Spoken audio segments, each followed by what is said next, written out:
Bab 55. Saling terbuka. Ara bingung harus menjawab apa, karena semua ini menjadi rumit. Sejujurnya dia tidak ingin menikah cepat-cepat. Kenapa, Yang? Apa kamu gak mau nikah sama aku? Tanya Revan yang melihat Ara hanya diam saja. Bukan gitu.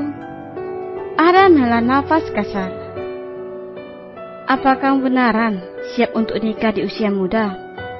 Tanya Ara pada sang kekasih. Aku siap banget, sayang.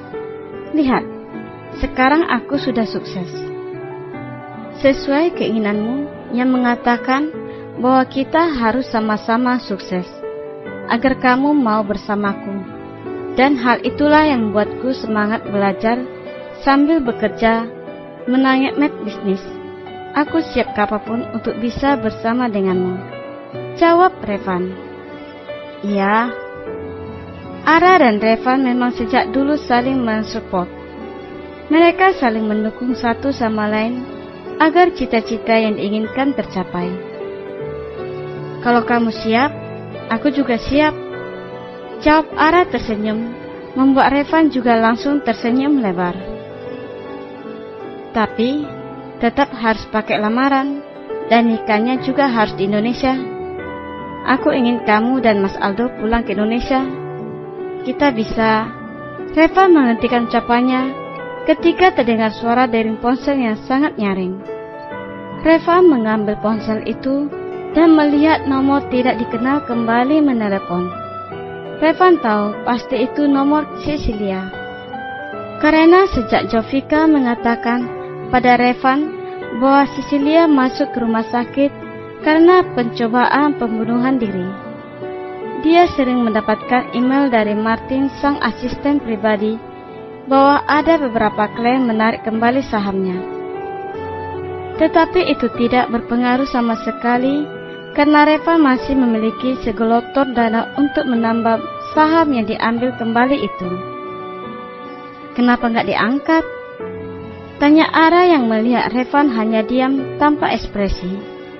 Sejurus kemudian ia menatap Ara dan tersenyum. Dari nomor tidak dikenal? Aku angkat dulu ya.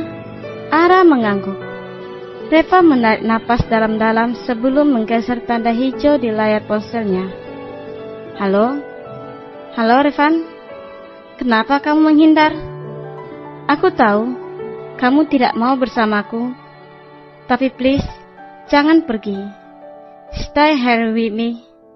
Reva menatap Ara yang juga sedang menatapnya. Ara bisa mendengar suara seorang wanita yang tengah menelepon kekasihnya itu. Ada rasa tidak suka saat Revan dan wanita itu berinteraksi dengan bahasa yang sialnya Ara tidak paham sama sekali. Ara tahu kalau Revan berbicara menggunakan bahasa Jerman. Misalnya mereka berbicara menggunakan bahasa Inggris, pasti Ara langsung paham. Masih terdengar sedikit jelas bahwa sekarang wanita itu di seberang telepon itu menangis dan entah apa yang diucapkan. Hal itu membuat Ara semakin sesak. Kenapa dia harus merasa cemburu saat Reva berbicara dengan wanita lain? Bukankah itu hal wajar? Karena tidak mungkin kan kalau Revan selama 6 tahun di Jerman, dia tidak berinteraksi dengan lawan jenis. Kenapa Ara mesti cemburu?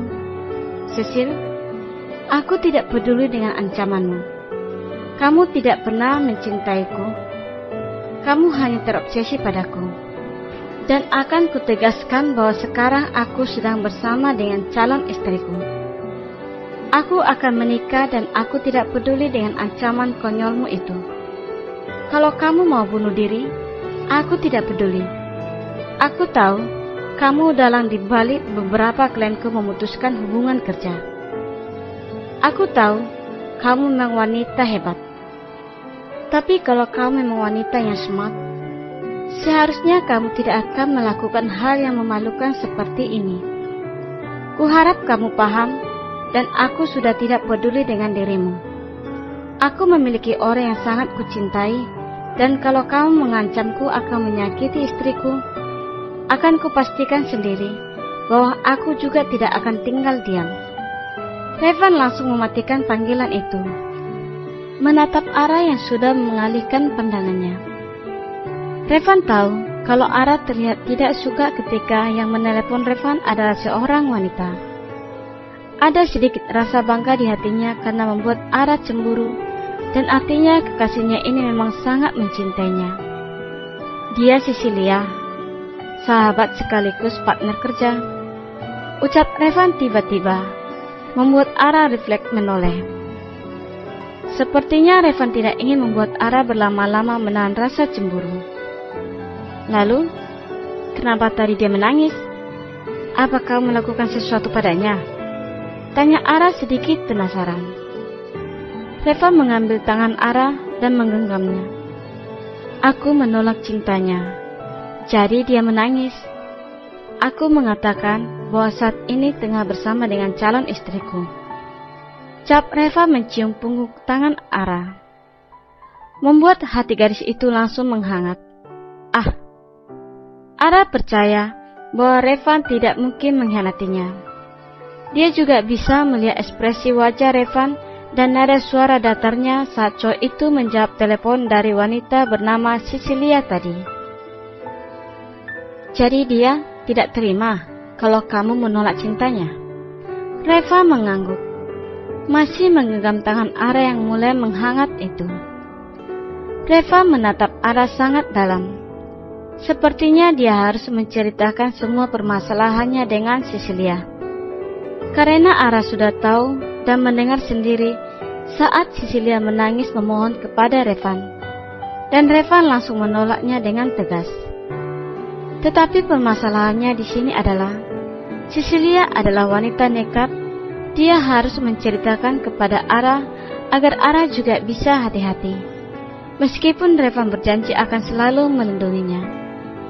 Sayang, ada sesuatu hal yang harus aku ceritakan kepadamu. Tapi tolong, jangan menyelah sebelum aku selesai bercerita ya.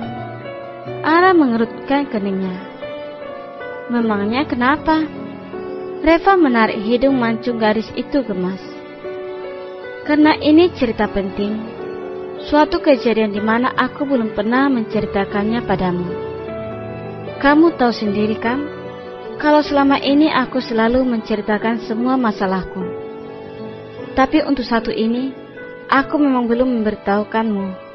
Jadi sekarang saatnya yang tepat untuk aku bercerita. Ucap Revan yang mendapatkan anggukan dari Ara. Akhirnya Reva menceritakan semua kejadian demi kejadian yang dialami dan adanya Cecilia yang selalu menolongnya. Tidak ada yang terlewatkan saat Reva menceritakan tentang wanita itu.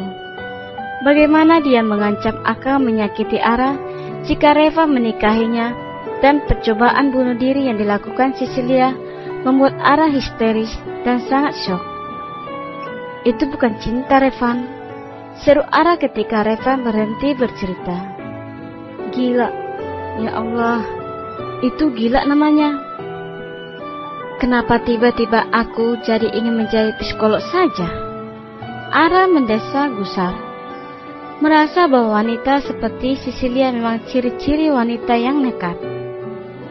Maka dari itu, aku ingin kita secepatnya menikah. Aku yakin setelah itu, kita akan menghadapi semua masalah bersama, membuat cinta kita semakin kuat dan kokoh. Ucap Revan. Sepertinya Ara memang harus menerima ajakan Revan untuk segera menikah. Dia juga tidak ingin mengambil risiko ke depannya. Apalagi Tuan Takashi yang masih berharap bahwa Ara akan menerima lamarannya. Padahal jelas-jelas Aldo sudah menolaknya. Baiklah, aku nurut kamu saja, Van. Yang penting, semua keluarga sudah setuju. Aku juga akan setuju. Tapi masalahnya sekarang, Mas Aldo akan berurusan dengan polisi karena dia menolak lamaran Tuan Takashi. Ucap Ara sendu. Brengsek. Sepertinya Mas Al sudah dijebak. Aku akan menelepon sahabatku yang seorang pengacara. Dia asli orang Jepang dan sepertinya dia sekarang sudah kembali ke sini. Aku coba hubungi dia dan semoga saja temanku ini mau membantu kasus Mas Aldo. Ucap Revan kemudian mencari nomor sahabatnya itu. Tiba-tiba Ara menghambur ke pelukannya, membuat Revan tersentak kaget.